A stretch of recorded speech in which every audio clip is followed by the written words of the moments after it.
Welcome into the Mind of a Coach podcast, ASA episode 21. How are you doing today? I am alive and kicking, Nate. I'm good, man. I'm good. Can't complain at all. Got a win this weekend, so that was nice. We got Murray on Thursday night, and then we got Austin P on Saturday. So one day at a time, like I've been saying. So I'm good, dude. How are you? I'm good. And it sounds like, hey, so teams kind of been hitting strides at different points during the season, especially Yeah, with COVID going on because a lot of teams haven't been together. I mean, feel like Lipscomb's kind of hitting a stride, even though they lost a tough win against yeah. FGCU. We lost too early in the first month, and then we've kind of Y'all, y'all I are mean, you rolling. guys, hey, you guys are right there, man. We're close. We're close. We're close. We are. We are. But y'all, dude. I mean, y'all 16 in the Division II polls. And D2 SID or something, and then we're in the coaches. I think we're like 24th or 23rd, something like that. But Shout yeah, out to man. y'all. Yeah, but hey, earmuffs and blinders, right? So it doesn't Exactly. matter what anybody says. Who cares what these polls are? It doesn't matter unless we get that GSC championship, and then the NCAA championship would be cool too. So Exactly. The mindset's got to be the same every day, no matter the outcome. yeah, absolutely, and that's really hard to do. I mean, I feel like until I mean, our freshman sophomore year, we definitely felt like, wow, we're good. Oh no, we're not. Yeah. So like, just constantly thinking, no, maybe we're not good enough. Maybe there's more to learn. Maybe there's Yeah. more to grow. So We still had chances though. I mean, we think about this. We never lost a tournament. Well, we never lost the first round of the tournament. I don't know if that's something but we won every a game no, in the that's eight. what I'm saying. And if we had Yeah. just had that earmuffs and blinders, doesn't matter if we were Yeah. winning, if losing, we just got to keep getting better. Yeah. Dude, I think even our freshman year, we could have done something special. But Yeah. For sure. you know, You it's got all a good. historical fact of the week for us? Oh shoot, I did. I kind of forgot it, to be honest with you. Oh, really? Um, no, I didn't. Did you All right. see that? Did you see that stock market stuff today? No, I was confused about that. Oh, that stuff was wild. I'm not that smart, so I don't want to get into it. But people were basically just manipulating certain stocks. It was wild. Well, I didn't buy or sell today, so I think I'm Good. I didn't either. okay. But all right. Hey, do you know the recruiting class of the Fab Five? You The cannot name, Google. the Yeah, names. the Michigan. No, just the recruiting class. What year? It was Bonus for names. okay. Well, it was Chris Webber. It was Jawan Howard. It was Jalen Rose. It was King. Yes, Jimmy King. Jimmy King, and who was the fifth one? I'm not gonna remember the fifth one yet, but don't say it. What year? All right. You want me to give So you his number? it was it the 90? Yeah, give me his number. 24. Oh, this is gonna kill me. Jimmy King, and as soon as you say it, I'm gonna be super upset.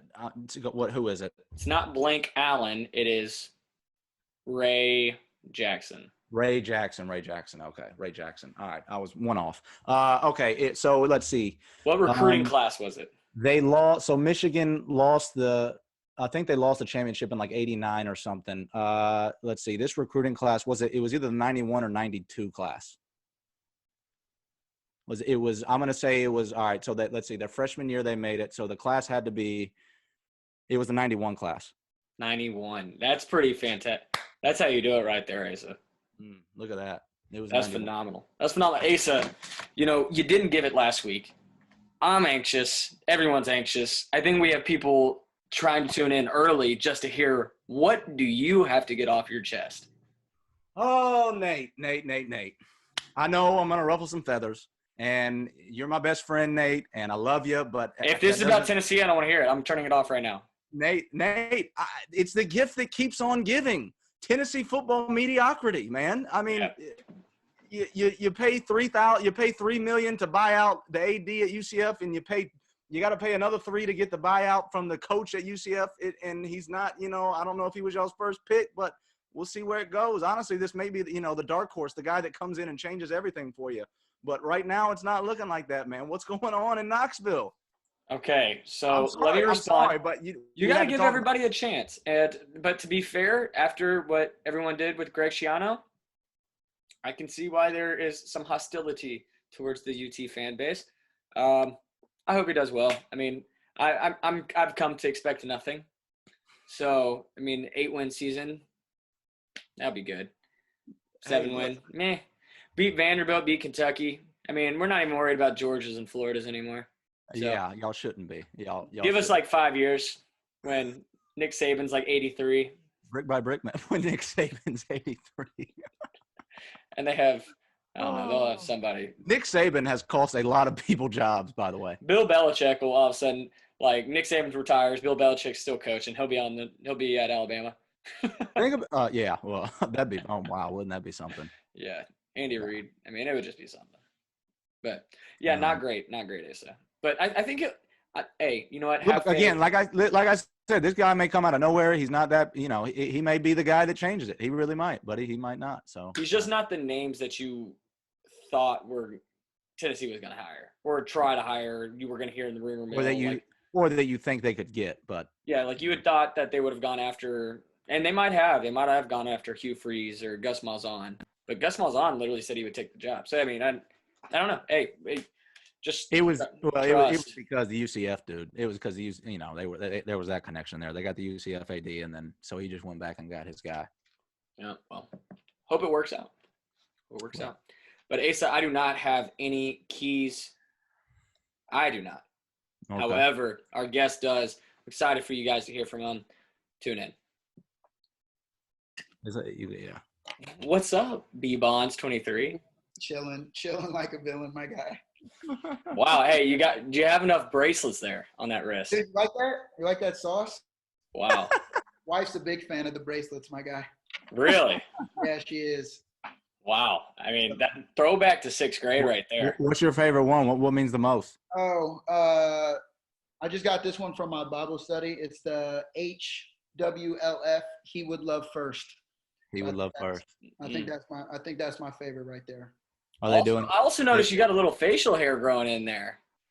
Wow. I was watching one of your old podcasts, man. You had a full-on beard. That one looks sick. Nate Yeah, had well, it rolling. Nate had it rolling for a I had a while. little bit of a beard, but now Ace is coming in strong now. Asa looks like he's growing his out again. I'm due for a trim. I try to. I like to get trim my beard and get my hair cut at the same time. I tried to get my hair cut last night, but I couldn't. They couldn't fit me in. So as soon as I get my hair cut, I need me a little trim. So you're going bald. Yeah.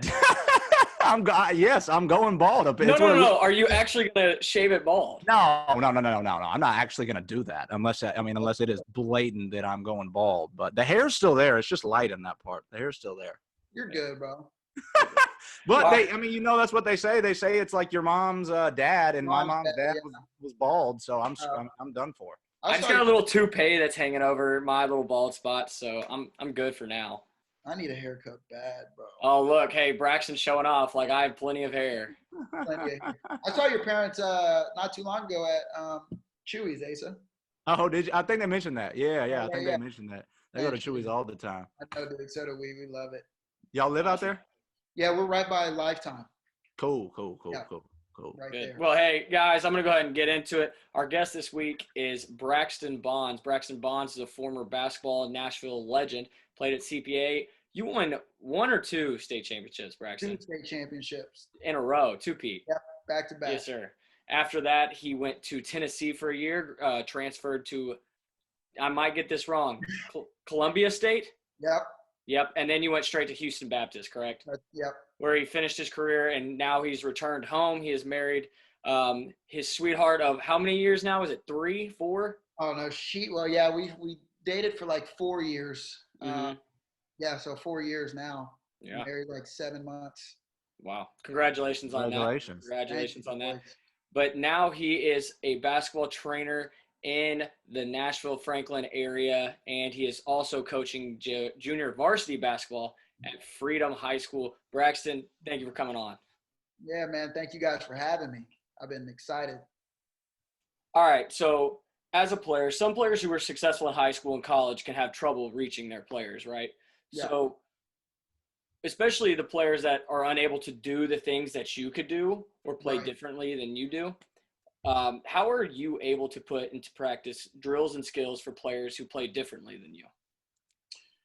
Yeah, that was probably my favorite question that was sent, because that was something that I spent a lot of time thinking about before I got into training, because I didn't want to create little mini me's.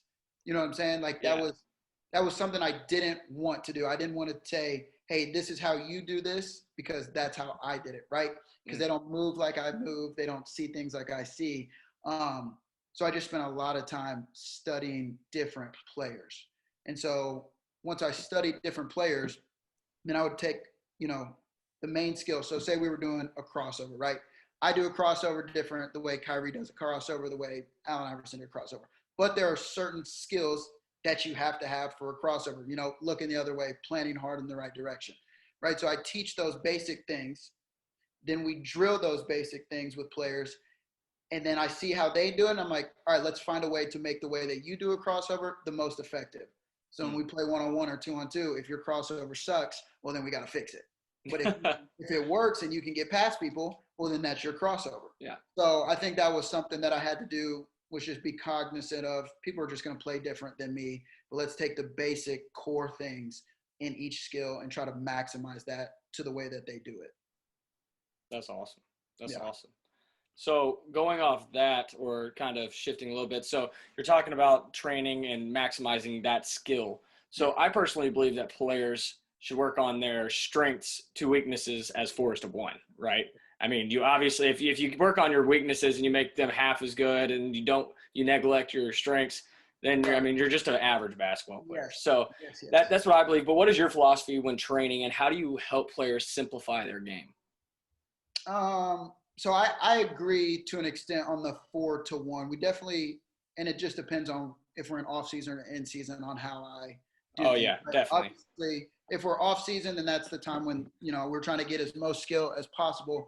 But I'd say the majority. So if I do an hour workout, 40 minutes of that workout is going to be, we're working on your strengths. Like I still remember the second kid I ever trained. Like I'm just super honest with my players. I'm like, if you don't make threes and you don't play defense, you'll never see the floor. Period, ever. So it'd be stupid for us to do a whole bunch of stuff that looks cool on Instagram. You're just not going to play, bro. So I'm not going to lie or sugarcoat it or anything. So we just spent 40 minutes on catch and shoot threes. Like that's what he's going to do, coming off, pin downs and driving kick stuff, and then working on playing defense. So I agree with that part. However, just personally for me, right, when you are lacking in a skill, a particular skill, you have a weakness, right? It can make you less confident as a basketball player, right? If you know that the defense has something that they can exploit on you, right? We don't always want to be great. Well, we do want to be great at everything, but that's not realistic. So as long as we can be good at basically everything and then have one or two areas that we're great in, that's kind of my goal. So I want everybody, every time they step out on that court, I want them to be confident, whether they use half of the crazy stuff I show them sometimes, right? I know they'll never use that ball handling stuff, but just because they know they have it in their bag, in case some teams start pushing up on them, they can make a drive. Or people who don't shoot, they're confident when people play off, hey, I've shot this 1,000 times. I can knock this down one time. So that's kind of how I go about things.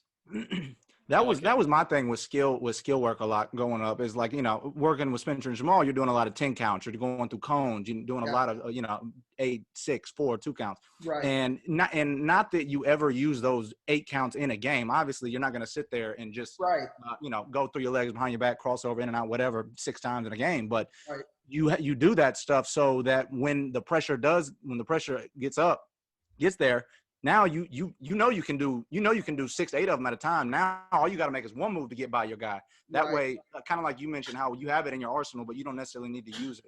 What's some other specific things that you the ways where you try to instill confidence in your players?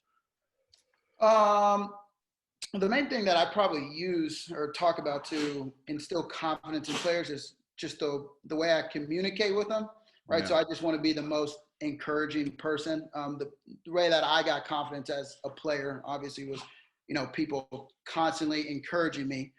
So when they did something good, I use a lot of verbal cues, to let them know that they're doing well.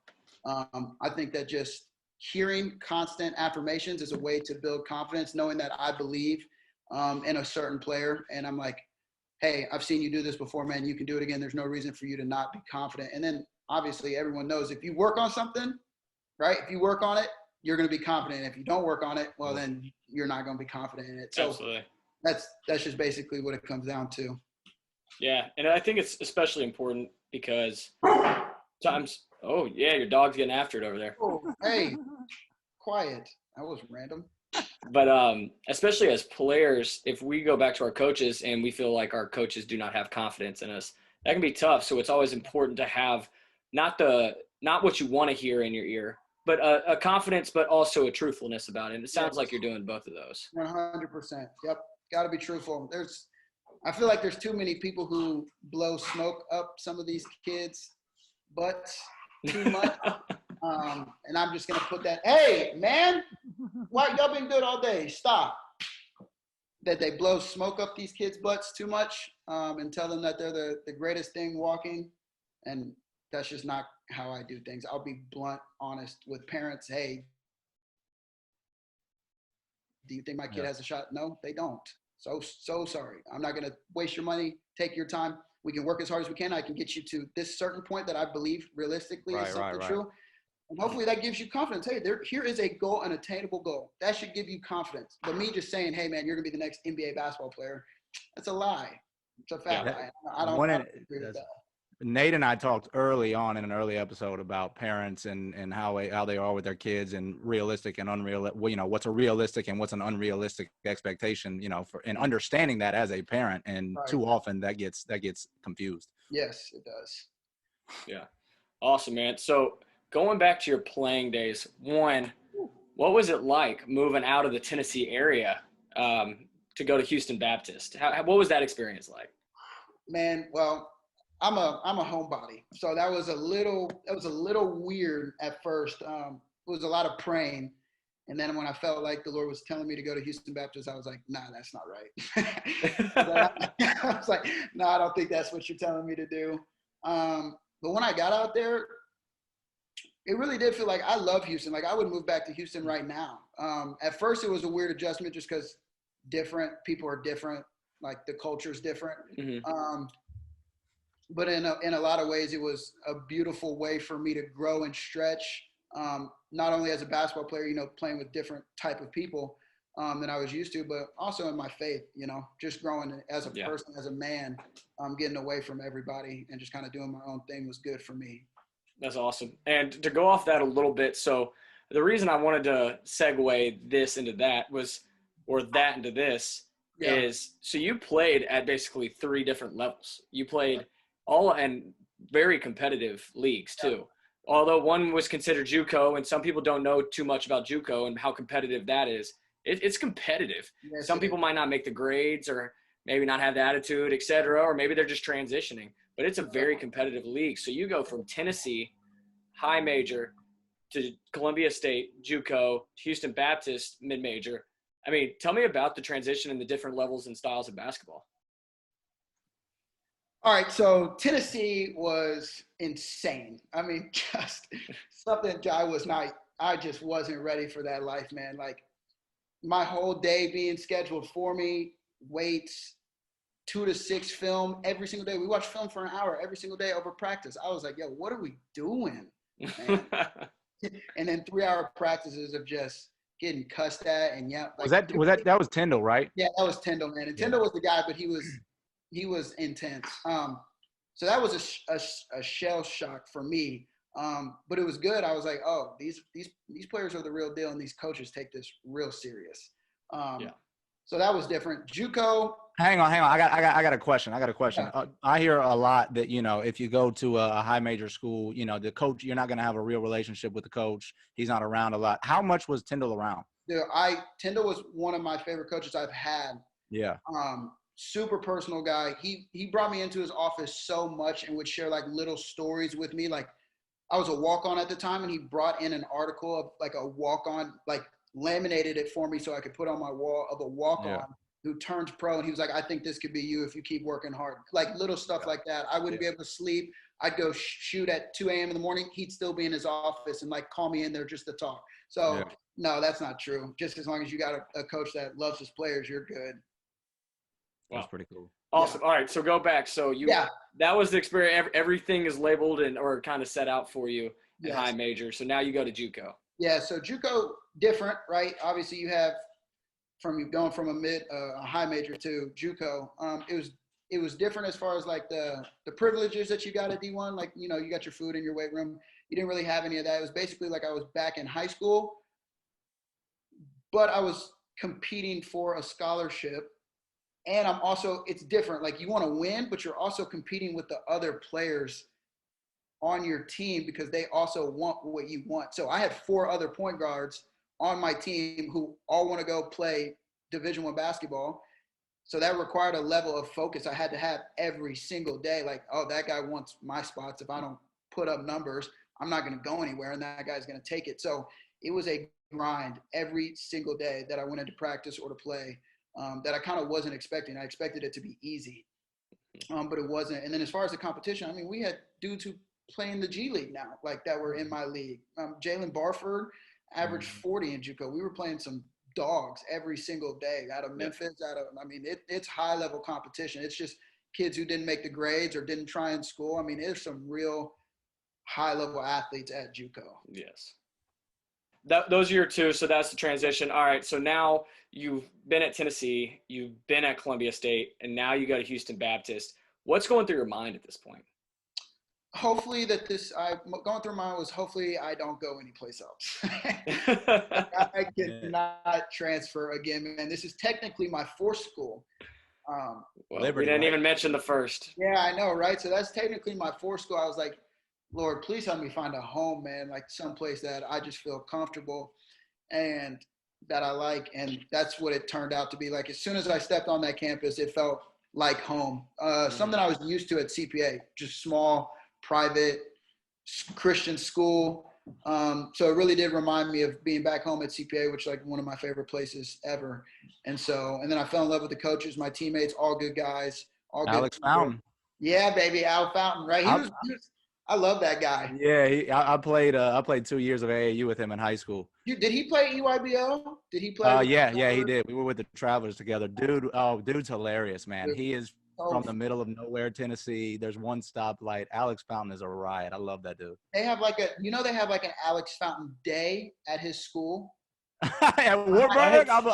In Warburg, they have an Alex Day. Alex Fountain was the best athlete to ever come out of Warburg. It's not even close. And like he'll send you videos of him and Michael Beasley like riding dirt bikes. You're like, how are you hanging out with Michael Beasley in Warburg, Tennessee? That don't make no sense. Gosh, dude, his dad would always say like, if the world ends, it's gonna take 20 more years to get to Warburg because there's. Oh my gosh, I had to bring that up because I knew. I like that guy. That's awesome. That's awesome. All right, so going back, so we talked a little bit about your playing days and segueing into back into your training. So I would think you would consider yourself to be a high IQ basketball player. I know I sure would consider you that, especially a point guard. How does a player develop their IQ? How would you help a player develop their IQ? Because it doesn't get talked about. No one ever talks about IQ. Really doesn't. How can I improve your handles? How can I improve your shot? But and I always talk I do like polls on Instagram. I'm always like, what's the most important part of playing point guard, right? I want to get people's answers, and rarely ever do you see people put IQ on there, like ball handling, passing. Mm-hmm. But I think it's IQ, and I usually tell 2 players, like when people ask me this, I tell them 2 things. Watch more basketball. And this isn't Ball's Life mixtapes. This is watch game highlights, pick a favorite player, pick 4 favorite players, and just watch them. Study the way they move. Study their reads. Like when they come off ball screens, what are they looking at? Like see everything. See where the defense is lined up on certain stuff. Like you have to not just watch to be entertained, watch to learn, right? If you have a specific position, watch what they do. There's so many great shooters in the world. Watch how they get their feet set. Watch where their elbows point. Watch where their eyes are. Watch how they're showing their hands. Like people don't do that, right? And I watch Allen Iverson and Steve Nash. That's who I try to emulate my game after, right? So I think my IQ comes a lot from just watching Steve Nash so much. I watch him religiously. And then the second thing is play, right? I'm not one of those trainers that like come train with me. Like if you have a choice to play competitive pickup or come train with me, I'm going to tell you to go play competitive pickup. Mostly 99 out of 100 times. Because I just think you learn more when you're playing and then come to me and say, hey, this is what I stunk at in pickup. All right, bet, let's drill it out. But if you can't play in the game, I know a whole bunch of people who got the handles in workouts and then they get in the games and it's, well, I don't want that. Yeah. I do not want that at all. So that's usually my 2 things right there. That's Yeah. such a big part of picking a trainer and working with someone, especially if you're going to be around them as much as you are. The IQ part that gets lost in all of that is such a big thing when picking a trainer. Obviously, you've been doing an awesome job of instilling that in people, which is a huge part of it. Yeah. So, what is something that a basketball trainer must be able to provide with his players? Like, okay, this is something that a lot of trainers are missing right now. Yeah. And even coaches. It could be for coaches too. So what is something that player or trainers or coaches, like when they're trying to develop skill sets in players, what are they missing right now? I wouldn't necessarily, I don't really watch other trainers as much. I think just for me, most important thing that I try to teach kids is I want kids to be able to make the right reads. You know what I'm saying? So find a trainer that helps you make the right reads. I'm not going to tell you exactly how to do something. If you go between the legs different than me, that's fine. But when you come off a ball screen, I want you to know this is your read, this is your read, this is your read, this is your read, this is an option. That's what I want. So if your trainer is just having you, I'm not like bashing your trainers, but if they're just having you do random stuff, then you're going to do random stuff in a game or you're not going to play because you haven't seen it. I want my kids to see what they're going to actually go through in a game 1,000 times before they get into a game.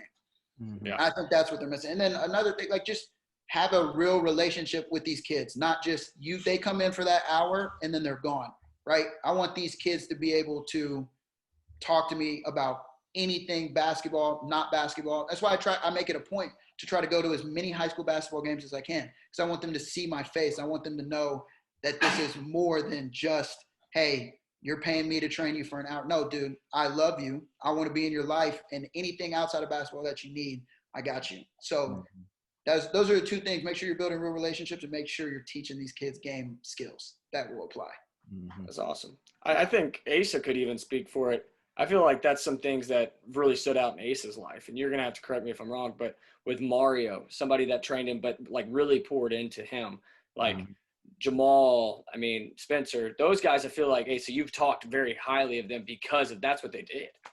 Yeah, certainly. That's the biggest thing. And, you can come to them with anything outside of basketball. And I think that translates. I think it helps them be able to teach you better. You know, when you do have that relationship with them and you're able to open up with them and be honest, I think it allows you to be more receptive to coaching. For me, it turned into being hard-headed sometimes, with them because I knew them so well. But certainly, I think that's love is a huge aspect of all of it. It really is. True. I know that might be soft to say these days, but it certainly is. No, love is never soft to say. Never soft, baby. All right. Hey, so every single week I do keys, right? And I always try to hear the 3 biggest keys from somebody else. I used to do them. Now I give them to, as I say, smarter than I. So the 3 keys for you, what are your 3 biggest keys in helping a player overcome a mental block?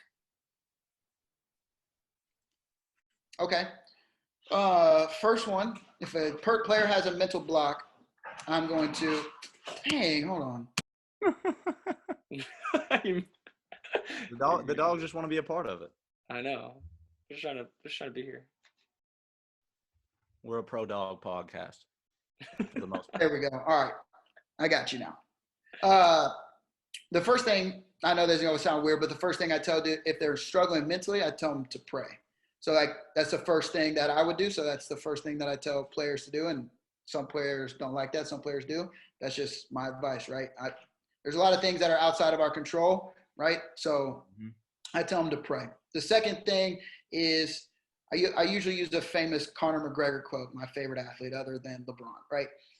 Doubt, like if you're not working, that's when doubt starts to creep in, right? The only way to remove doubt is to work. So I feel like a lot of people have mental blocks because they don't feel prepared. So I would ask them questions as to what they're doing in order to making sure that they're setting their stuff up to succeed, right? If they're not preparing, then they can't expect to. So I'm sure that's where mental block comes in all the time because they just feel unprepared, right? So we want to make sure that we're prepared.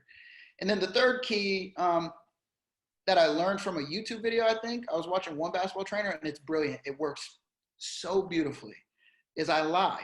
which let me explain. So Coach King. Pray one and then lie at the second. That kind of goes against the other. But he had a good point. I don't remember who it was. Probably Drew Hanlon, but I can't remember. Like players will come, and players come to me too, and they're like, "Hey, something's wrong with my shot. Like I can't." Like Braden Tapp, he'll be like, "Dude, something's wrong with my shot. Can you look at it?" I'm like, "Dude, nothing's wrong with your shot." Right. Right? There's nothing wrong. You know, I took it from him. I'll tell him, I'm like, "Dude, your elbow's out just a little bit. Like you need to pull it back in." Mm-hmm. His elbow's not out at all. There's just something in his head. But if I tell him that his elbow's out and he starts to Focus on it a little bit more. act like he's putting his elbow in, and then he starts making shots. She's like, "Oh, yes, Braxton, thank you. That was it." I'm like, "Bro, I lied to you. Yeah. You're Coach, nothing. You're all here. That's all it was." Now, there's sometimes that there is something, but most of the time it's just those kids are locked in their head and they can't get out. They've seen misses. So lie, "Hey, man, your knee's caving in. Get your knees straight." Something silly like that. So those are kind of my 3 keys right there. Basketball is a game of lies, man. Basketball is a game of lies. That's funny. That's facts. That was good, Braxton. That was really good. Basketball. Yeah. I like that a lot. You do. I mean, you kind of do, especially with where these kids can be mentally. I mean, you got to play a little mind game sometimes. You do. All right. So going off that, I have a question specifically for the kid that works his butt off, right? Okay. He works his butt off, and he's in the gym, and in practice, he is the best shooter in practice. When it comes to a game, it's just like nervousness or something. What do you tell this kid? Because I feel like everyone's still trying to figure that out. Yeah, right. That was me for the longest time, right? I was shooting 1,000 shots a day and making them, and then getting a game and I can't shoot it. I just tense up. So what I tell those kids that work hard is, right, I use my own story, right? I'm outside of the game now and I have so many regrets. And regret is a horrible, horrible emotion to feel. It's horrible. Yeah. And you look back right now and you're like, who cares? If I shot 55 air balls in one game, who cares? Nobody's thinking about it now, right? So if I can start to tell those kids now that it's a game, man, just have fun. If you've worked on it, try it. You're going to fail. Watch all these games out here. There's kids who airball left and right. What makes you any different from them if you fail, right? Yeah. So that's just kind of, I try to put them in you don't want to look back and have regrets on the way that you could have been. Whatever player you want to be, just be it. And it's okay with the results. That doesn't define you as a person. What's your biggest regret as a player? Not shooting as much as I should. That is, yes, dude. Who else said that? I would have shot. Coach Maddox. Yeah. That's it. I would have shot 25 to 30% more. Oh, of course. A game. Like a game. Like I wouldn't have because I shot a ton. Yes, you did. Right? I would have. Oh my gosh. I don't know what I was thinking. I'm like, why did you not shoot more? Same. And I had my trainers who would come in and be like, "Dude, you're shooting fine. Why don't you do it in a game?" I was like, "I don't know what to tell you, man. I don't know." So, but yeah, that's what I do. I would literally I'd try to be Trae Young Jr. and I'd shoot 8 threes a game and I wouldn't care. Who cares? I don't care. Coach Maddox might have. Yeah, he might. That'd have been after that. Maybe not. Right. We talk like that, and then Coach King and Maddox would have had us the next day in practice. They'd have been like, "Get to the basket, Braxton." Yeah, that now. Get the ball. All right. Hey, Asa, do you have some questions you need to ask Braxton? I just want to talk to me about your experience at CPA, because y'all had some players, some talent. Y'all obviously we've had Drew on the podcast. He's incredible. Just talk to me about your experience at CPA and what that meant to you and the relationships that you built with those guys. Man, I think that last part is the most important, is the relationship, right? Because y'all are a super tight knit family. Right, man. Coach Drew did my wedding, was the officiant at my wedding. 4 of those dudes were, the starting 4 of those guys were groomsmen in my wedding. And I think that just speaks to the culture that was at CPA. I had the most fun time of my life there, which is a product of how Coach Drew runs things and makes the culture. Yeah, it was just the best time of my life, right? Those are real relationships, real people that I consider brothers that will last a lifetime. And when you get to play with dudes that you really consider family, there's not a better experience. I wouldn't want to win or lose with anybody different. I still say that to this day. I'd love to play with those guys till I died if I could. Yeah. So, what team was better, the first state championship or the second state whatever championship? team Craig was on. Greg is my second favorite player of all time. Dude is nasty. Yeah. Greg was Braxton great. used to go into the locker room or whenever we were playing AAU and be like, dude, Craig just like banks in threes, like whenever. Like he could do it better than Swisher. So you know how I used to always bank him in during practice in college, Asa? Yeah, you did. Yeah. That was because he had told me the story about Craig, and I was like, nah, Craig's not And gonna then be you better started than me. doing that's funny. That's funny. Dude, this guy, he's insane. So I was like, Nate, I had no idea because Braxton, he would just bank in threes randomly all the time. That's hilarious. I shot threes better off the backboard. I don't know what to tell you. It's easy. You just throw it at that square, and usually it goes in. Square, baby. Hey, you want to do some rapid fire questions real quick? Ooh, baby, let's get it. All right, some of these I'm going to switch around on you because I know the answer to some of them. So All and right, I want to keep it interesting. Ooh. We got about 10 or 11 here. All right, okay, here we go. Ever been kicked out of a game? Ooh, nope, I have not. No. Foul up 310 seconds to let it play out. Oh, foul for sure. I lost at Belmont. My coach didn't do that, so I foul. Oh, really? Yep, Oh, we wow. lost against Belmont. Leave your best player in with 2 fouls in the first half. Yes, I hate that rule. Leave him in. I'm with you, man. I'm kind of with you. Leave him in. Go for the tire. Go for the win. Go for the win. Come on now. Suits on the sideline or sweats on the sideline? Depends on the game. Yeah. Okay. Yep. Early morning practice, evening night practice. Early morning. All right. If you could not be in the world of sports, world of basketball, what would you do? The world of sports or basketball? Yeah, I don't want to say if you. Yeah. If you couldn't be in the world of sports, what would you do? Ooh. That's a tough one. I've never been asked that. Because I would say UFC fighter, but that's sports. Oh, we'll take that. All right, we'll bad. I'd be a we'll UFC fighter. I like that. I haven't heard that answer. What's your handicap in golf? I'm just bad, period. Should every team make the conference tourney? No. Magic or Bird? Bird. Come on. Bird's sick. Who's a better shooter, me or Jake Allsmiller? I'm playing. You You can keep it in. It don't matter. Jake's still probably even number one on my list. Jake got me. No doubt about it. Jake got me. Anyway, that's awesome. that's what we got, B. I appreciate that. I love it, man. Yes, sir. Hey, B, so tell us a little bit about Glory to God basketball. Yeah, so right, just out of college, I figured I'd play professional basketball, as most college kids do who play Division I basketball. But that didn't seem like it was going to work out for me, and that was kind of hard. But then Coach Drew messaged me and was just like, hey, I got a point guard that I want you to work with. Can you help turn him into a dog like you were? And I was just like, I don't know, maybe, sure. And so I started working with Braden. That was my first kid, and I was like, I kind of like this. And so then I was like, all right, I can kind of see myself doing it, right? And then like it really didn't take me, like most people like think of their names, and I was like, nah, I'm not putting Braxton Bond. There's nothing cool about Braxton Bond's training. That's stupid. My name's stupid. So I was like, everything I do, I want to give God glory, right? I got it tatted on my arm with my favorite scripture. So that's where the name Glory to God Basketball came in. And then from there, I was just like, all right, Lord, if this is what you want me to do, then bring the kids, bring the connections. And he has.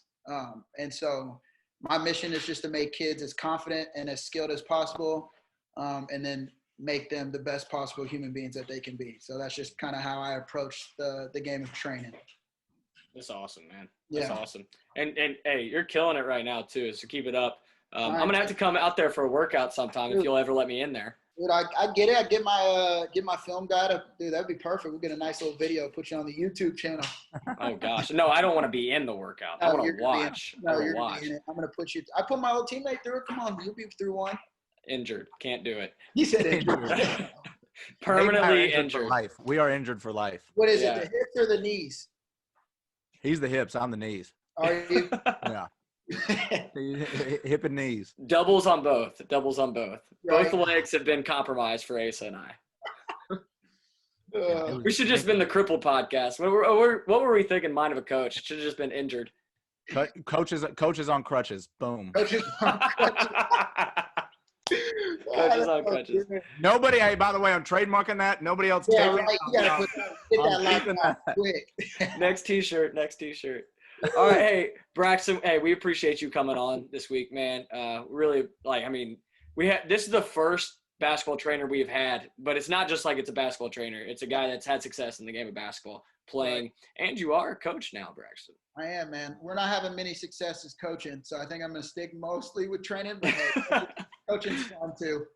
Awesome, man. Well, seriously, we appreciate you coming on. Braxton, where can they find you on Twitter, Instagram, and where can they find Glory to God Basketball?